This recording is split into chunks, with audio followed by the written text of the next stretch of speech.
Anytime you want to roll out an initiative, one of the things I always like to do is visit a school or a program or an institution that's doing it well.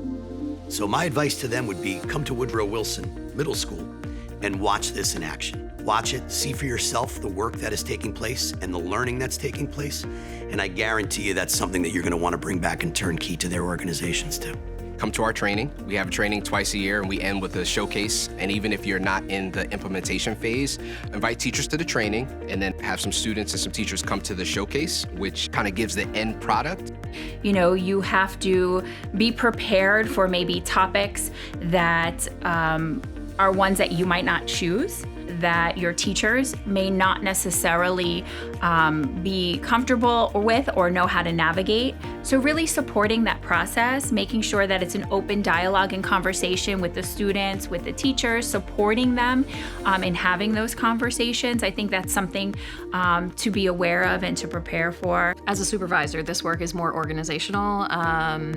Obviously, the support of the teachers. They need to be able to have time to collaborate with their peers who are also doing this work.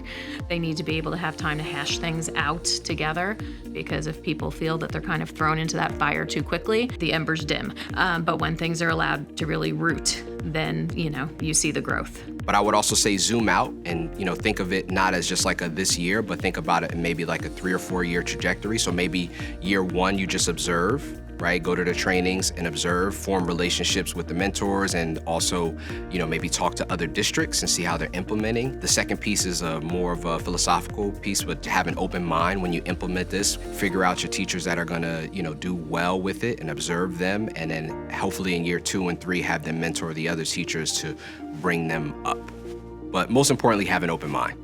So we're going district-wide with all of the 8th grade next year.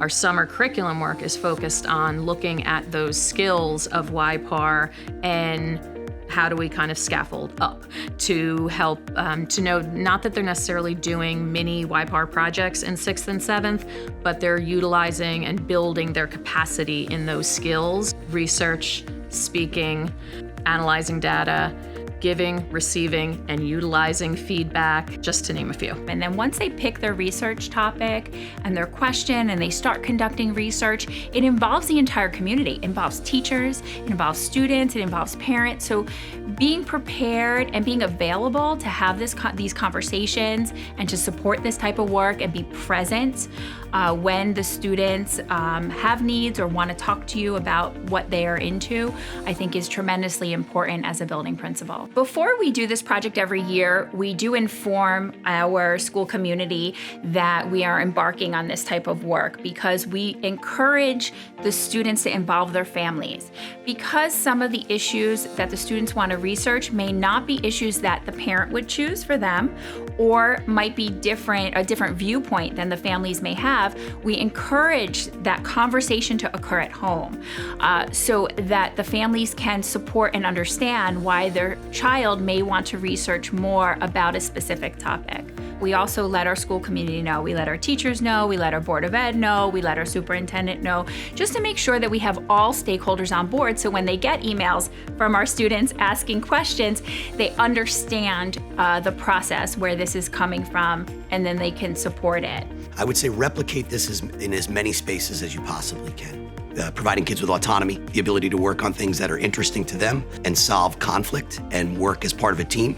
Those are all types of skills that are needed to be successful in any organization.